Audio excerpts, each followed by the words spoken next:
Hello and welcome. Today we will listen to a story about the Indonesian U-23 national football team and their journey in the qualification round for the AFC U-23 Asian Cup. The Indonesian U-23 team, also known as the Young Garuda, entered the qualification with high hopes. Many fans believed that the team had the talent and the passion to reach the Asian Cup. The players had been training for months, and the coach tried to build a squad with discipline, teamwork, and fighting spirit. In the first match of the qualification, Indonesia played against a team that was ranked higher in Asia. The young Garuda started with confidence. They passed the ball quickly, tried to control possession, and showed energy in every attack. For a moment, fans believed Indonesia could surprise their opponents. However, small mistakes in defense gave the other team chances to score. By the end of the game, Indonesia lost narrowly. The defeat was painful, but there were still hopes for the next matches. In the second match, Indonesia needed a win. The players tried to be more aggressive. They created several chances in the first half, but their finishing was weak. Shots went wide, and sometimes the goalkeeper of the opponent made excellent saves. In the second half, Indonesia looked tired. Their energy dropped, and once again, defensive errors became a problem.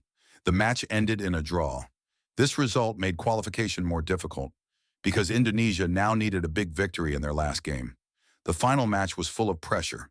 Supporters filled the stadium and gave loud support, waving flags and singing songs.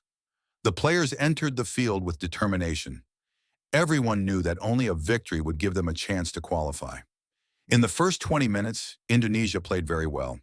They attacked from the wings, they tried long shots, and they put the opponent under pressure. Finally, in the 25th minute, Indonesia scored a goal. The stadium exploded with cheers. Fans believed the dream was still alive. But football is not always fair. In the second half, the opponent scored an equalizer after a mistake in Indonesia's defense. Suddenly, the atmosphere changed. The players looked nervous, and time was running out. Indonesia tried everything. They sent more players forward, but this opened space at the back. In the last minutes, the opponent scored again. The final whistle confirmed the result. Indonesia lost the match and failed to qualify for the Asian Cup. The disappointment was heavy. Players sat on the ground, some of them in tears. Supporters looked sad, but many still clapped to show respect for the effort of the team. On social media, thousands of fans expressed their feelings. Some were angry about the mistakes, but many others gave encouragement. They said that this failure is part of football and part of learning. After the match, the coach gave a press conference. He said that he was proud of his players because they worked hard, but he also admitted that the team still needs to improve in several areas, especially defense and finishing. He explained that experience is very important, and young players must go through difficult moments to grow stronger. He promised that the team would continue to learn and prepare for future competitions. Football experts also gave their opinions. Some said that Indonesian football has improved in the last few years, but the gap with top Asian teams is still big. Others pointed out that Indonesia has many talented young players, but they need more international matches to build confidence. There were also discussions about the domestic league. Experts argued that the league must give more chances for young players to play regularly so that when they join the national team, they are ready for high-level competition.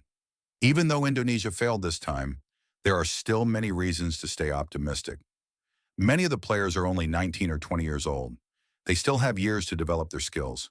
Supporters believe that if these young players continue to work hard, one day Indonesia will reach higher levels in Asian football. The dream is not finished, it is only delayed. For now, the Indonesian U-23 team must accept the result. They will go back to training, review their mistakes, and prepare for the next tournaments. The Asian Cup may not include them this time, but football always gives new opportunities.